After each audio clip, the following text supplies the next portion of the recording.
So நவீன கால குழப்பங்கள்ல ஒரு தவறான ஐடியாலஜி, சித்தாந்தம், ஒரு வேர்ல்டு வியூ, கண்ணோட்டம் என்று சொன்னால் இந்த ஹைப்பர் மெடிக்கலைஸ்டு வேர்ல்டு வியூ என்று சொல்லலாங்க. தமிழ்ல சொல்லணும்னா மிகை மயமாக்கப்பட்ட உலக கண்ணோட்டம் என்று சொல்லுவாங்க. இது ஒரு சமகாலத்தில் இருக்கக்கூடிய ஒரு குழப்பம், ஒரு தவறான சித்தாந்தம். இது தேவையான மெடிக்கல் இன்டர்வென்ஷன்ஸ்க்கு அப்பாற்பட்டது. அது பெரும்பாலும் சாதாரண விஷயங்கள் கூட, சோகம், கவலை, கூச்சம், வயதிகம், இது போன்ற விஷயங்கள் கூட, இதெல்லாம் அன்றாட மனித அனுபவங்கள். இது கூட மெடிக்கல் இன்டர்வென்ஷன் தேவை, மருத்துவ நிலைமைகளாக, தேவைப்படக்கூடிய மருத்துவ நிலைமைகளாக மாற்றப்பட்டு விட்டது. அது வாழ்க்கையுடைய எல்லா அம்சங்களையும் மருத்துவ மயமாக்கல். இதனால என்ன லாபம் என்று கேட்டீங்கன்னா, பெரிய பெரிய மருந்து கம்பெனிகள், நிறுவனங்கள் எல்லாத்தையுமே நோயாக்கிடுறாங்க. ஸோ சமூக ஊடகங்கள், இணையதளங்கள் மூலியமாக இவை பரப்பப்படுது. இதன் விளைவாக அதிகமான மக்கள் நோய்வாய்ப்பட்டவர்களாக தங்களை தாங்களே வகைப்படுத்திக் கொள்றாங்க. ஸோ இந்த தேவையற்ற மருத்துவ நடைமுறைகளால தனிநபர்களுக்கு நிறைய பாதிப்பு ஏற்படுது. இதனால் லாபம் பெரிய பெரிய கம்பெனிகளுக்கு தான். எந்த ஒரு கஷ்டம், சிரமமாக இருந்தாலும் சரி, அதை நோயாக்கிறது. மேலும் அது முழுவதுமா உடலியலுடைய பிழை என்று காட்டுவது. பியூரா நோய் என்பது ஒரு டெக்னிக்கல் ப்ராப்ளம் மாரி காட்டுவது. ஒரு பயாலஜிக்கல் ப்ராப்ளம் தான் அது. மற்றபடி அதுக்கென்று ஒரு ஆன்மீக தொடர்பு எதுவும் இல்ல அப்படின்னு காட்டுவது. எந்த அளவுக்கு என்றால், சிகிச்சை தோல்வி அடைந்துச்சுன்னா, அவர் வாழக்கூடிய வாழ்க்கைக்கே அர்த்தம் இல்லை என்பது போல காட்டுவது. முழுக்க முழுக்க இவங்க எப்படி பரப்புறாங்கன்னா, எந்த நோய்களா இருந்தாலும் சரி, சின்ன விஷயங்களா இருந்தாலும் சரி, அதை நோயா மாத்திறது. மற்றும் எந்த துன்பங்களாக இருந்தாலும் சரி, நோய்களாக இருந்தாலும் சரி, முழுமையாக அது உடல் சார்ந்த பிரச்சனை என்பது போல காட்டுறாங்க மக்களுக்கு. ஒருத்தவங்க குணம் அடைஞ்சிட்டா முழுக்க முழுக்க இது மருத்துவத்துடைய திறன் தான் இது, மருத்துவத்துடைய வெற்றி தான் இது என்பது போல காட்டுவது. நமக்கு வரக்கூடிய நோய்களுக்கும் ஸ்பிரிச்சுவல் சைடுக்கும், ஆன்மீக ரீதியாக எந்த தொடர்பும் இல்லை என்பது போல காட்டுவது. ஸோ நம்மளுடைய நோய்கள் வருவதற்கு இன்னொரு முக்கிய காரணம், அல்லாஹ் நம்மை சோதிக்கிறான். மேலும் நம்மளுடைய பாவத்தின் காரணமாக நமக்கு நோய்கள் ஏற்படும் என்று இந்த மைண்ட் செட்டை மொத்தமா தூக்கிறது பிக்சர்ல இருந்து.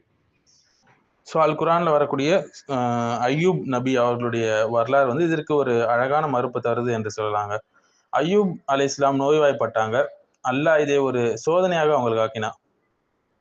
இதனால மக்கள் பெரும்பாலும் என்ன செய்யறாங்கன்னா, அவங்களுக்கு ஒரு நோய் ஏற்பட்டு விட்டால், ஒரு சிரமம் ஏற்பட்டு விட்டால், முழுக்க முழுக்க அவங்களுக்கு உடல் சார்ந்த பிரச்சனை, அதற்கும் அவங்க செய்யக்கூடிய பாவங்களுக்கும் எந்த தொடர்பும் இல்லை என்று உலக ரீதியான ஒரு கண்ணோட்டம் தான் மக்கள் கிட்ட இருக்குது.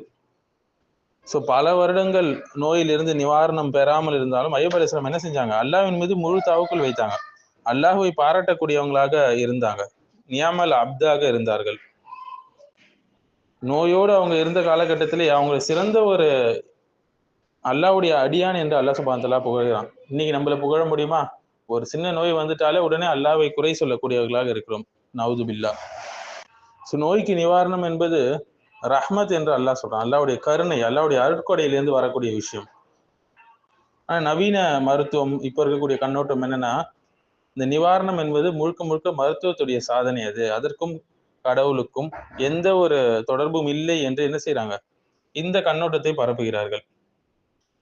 இதனால் மக்கள் முழுக்க முழுக்க இருக்கக்கூடிய மருந்துகளிலும் டாக்டர் மீதும் தவக்குல் வைக்கிறாங்க, தவிர அல்லாஹ்வின் மீது தவக்குல் வைக்கல. அந்த டாக்டர் கிட்ட போங்க சரியாயிடும், இதுதான் பலர் வாயிலிருந்து வருது. இது ஷிர்காக ஆகக்கூடிய ஒரு விஷயமாக இருக்கு. தவக்குல் அல்லாஹ்விடம் மட்டுமே வைக்கப்பட வேண்டும், மாத்திரையை சாப்பிட்டுட்டு. ஸோ உண்மையான பொறுமையை மேற்கொண்டாங்க அய்யூப் அலைஹிஸ்ஸலாம் அவர்கள். இன்னும் சிலர் என்ன செய்யறாங்கன்னா, குறை சொல்றாங்க. இவங்களுக்கு நோய் வந்துருச்சா, காரணம் அவங்க செஞ்ச பாவம் தான் என்று சொல்வது. அய்யூப் அலைஹிஸ்ஸலாம் என்ன பாவம் செஞ்சாங்க? எந்த பாவமும் செய்யலையே. நல்ல ஒரு நபியாச்சு அவங்க. மிகப்பெரிய நீதிமானாகவும் இருந்தாங்களே. ஆனால் நோயால் பாதிக்கப்பட்டாங்களே. ஏனென்றால் அல்லாஹ்வுடைய சோதனை. அது யாரை வேணாலும் அல்லாஹ் சோதிப்பான். அவனுக்கு அந்த உரிமை இருக்கிறது. நல்லவர்களுக்கு கூட கஷ்டம் வரும் இல்லைங்களா? ஸோ மனித முயற்சிகள், சிகிச்சைகள் எல்லாம் அல்லாஹ் அனுமதித்த விஷயம்தான். அதில் தவறு ஏதும் இல்லை. ஆனால் அவை வெறும் காரணங்கள் தான். அவையே முழுமையாக குணப்படுத்த முடியாத ஒரு நோய். அல்லாஹ்வால் மட்டும்தான். எல்லாம் அல்லாஹ் தான் ஷாஃபி, நோய்க்கு நிவாரணம் அளிக்கக்கூடியவனாக இருக்கிறான். ஸோ நோயா இருந்தாலும் சரி, துன்பங்களா இருந்தாலும் சரி, அது முழுக்க முழுக்க மருத்துவம் சார்ந்த பிரச்சனைகள் மட்டுமல்ல, உள்ளம் சார்ந்த பிரச்சனையும் கூட என்று சொல்லலாம். அல்லாஹ்வுடைய கதிர், விதி என்றும் சொல்லலாம்.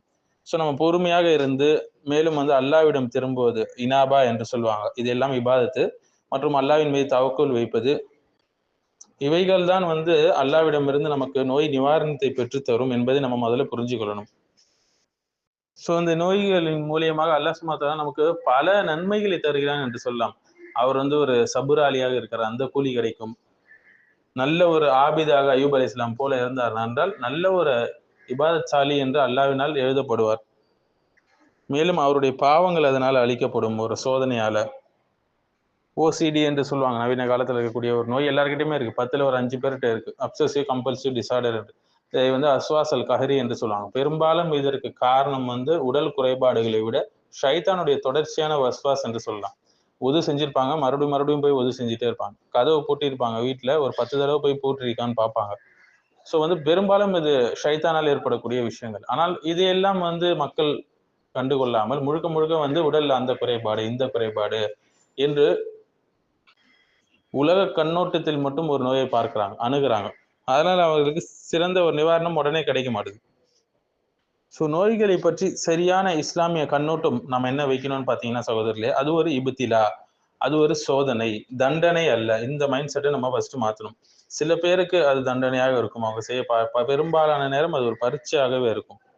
அய்யூப் அலைஹிஸ்ஸலாமுடைய வரலாறு படிச்சா நமக்கு தெரியும்.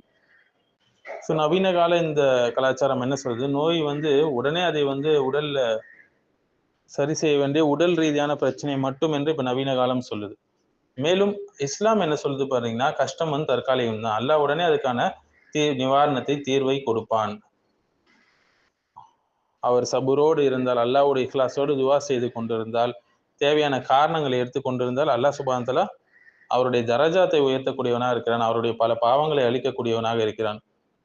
ஸோ மருந்துகளை விட சிறந்த நிவாரணம் என்று சொன்னால், நாம் பொறுமையாக இருப்பது, அல்லாஹ்விடம் துவா கேட்பது, அல்லாஹ்வின் மீது தவக்குல் வைப்பது, அல்லாஹ்வின் மீது திரும்புவது, நமது பாவங்கள் மன்னிக்கப்பட வேண்டும் என்ற எதிர்பார்ப்போடு நாம் இருப்பது, இவைதாங்க முக்கியம். அதை விட எப்படி உடல் ரீதியான உலக ரீதியான காரணங்களை நாம் தேடுறோமோ, அதை விட அதிகமாக முக்கியமாக மார்க்க ரீதியான காரணங்கள் மூலமாக நோயை குணப்படுத்த முயற்சிக்கணும். சூரத்துல் ஃபாத்திஹா ஓதுவது, நபி ஸல்லல்லாஹு அலைஹி வஸல்லம் சொன்ன இந்த கருஞ்சீரகம் போன்ற விஷயங்களை பயன்படுத்துவது, இவையெல்லாம் செய்து கொண்டேதான் நம்ம என்ன செய்யணும், உலக ரீதியான மருத்துவத்தை நம்ம எடுத்துக்கொள்ளலாம், தவறில்லை. ஏன்னா ஒவ்வொரு நோய்க்கும் நிவாரணத்தை அல்லாஹ் வச்சிருக்கிறான். எந்த நோய்க்கும் நிவாரணம் என்பது இல்லை என்று நம்ம ஒருபோதும் சொல்ல முடியாது. நம்ம இன்னும் கண்டுபிடிக்கல, சயின்ஸ் இன்னும் டெவலப் ஆகல. அதுதான் அதனுடைய உண்மை. அல்லாஹ்வுடைய பெயராகிய ஷாஃபி, நோய்களுக்கு நிவாரணம் அளிக்கக்கூடியவன் என்ற இந்த பெயரை கொண்டும் நம்ம என்ன செய்யலாம், துவா செய்யலாம். அல்லாஹ் உடனே பலன் அளிக்கக்கூடியவனாக இருப்பான். எப்படி அய்யூப் அலைஹிஸ்ஸலாம் அழகான முறையில் துவா கேட்டாங்களோ, அல்லாஹ்வை ஒருபோதும் குற்றம் சாட்டவில்லை, அல்லாஹ்ட்ட கம்ப்ளைண்ட் பண்ணல. அல்லாஹ் சுப்ஹானஹு வ தஆலா அதை வந்து அழகாக எடுத்து காட்டுகிறான். இன்னி மஸ்ஸனிய துர்ரு அந்த அர்ஹமுர் ராஹிமீன் என்று சொன்னாங்க. அல்லாஹ் என்னை வந்து தீமை வந்து தீண்டி விட்டது, நீதான் வந்து கருணையாளர்களுக்கெல்லாம் கருணையாளனாக இருக்கிறான் என்று சொன்னாங்க. அல்லாஹ்வுடைய பெயரை கொண்டு துவா செஞ்சாங்க. அல்லாஹ் அதற்கு பதிலளித்தான். மேலும் அதிலிருந்து நிவாரணத்தையும் தந்தான். அவர் இழந்த எல்லாத்தையும் அவருக்கு திருப்பி தந்தான். ஸோ வெறும் மெட்டீரியலிஸ்டிக் மைண்ட் செட் மட்டும் நமக்கு இருக்கக்கூடாதுங்க. ஸ்பிரிச்சுவல் மைண்ட் செட்டும் இருக்கணும். ரெண்டுமே சேரும்போது தான் நமக்கு என்ன ஆகும் என்றால், அந்த இடத்துல அல்லாஹ்வுடைய நிவாரணம் நமக்கு கிடைக்கும்.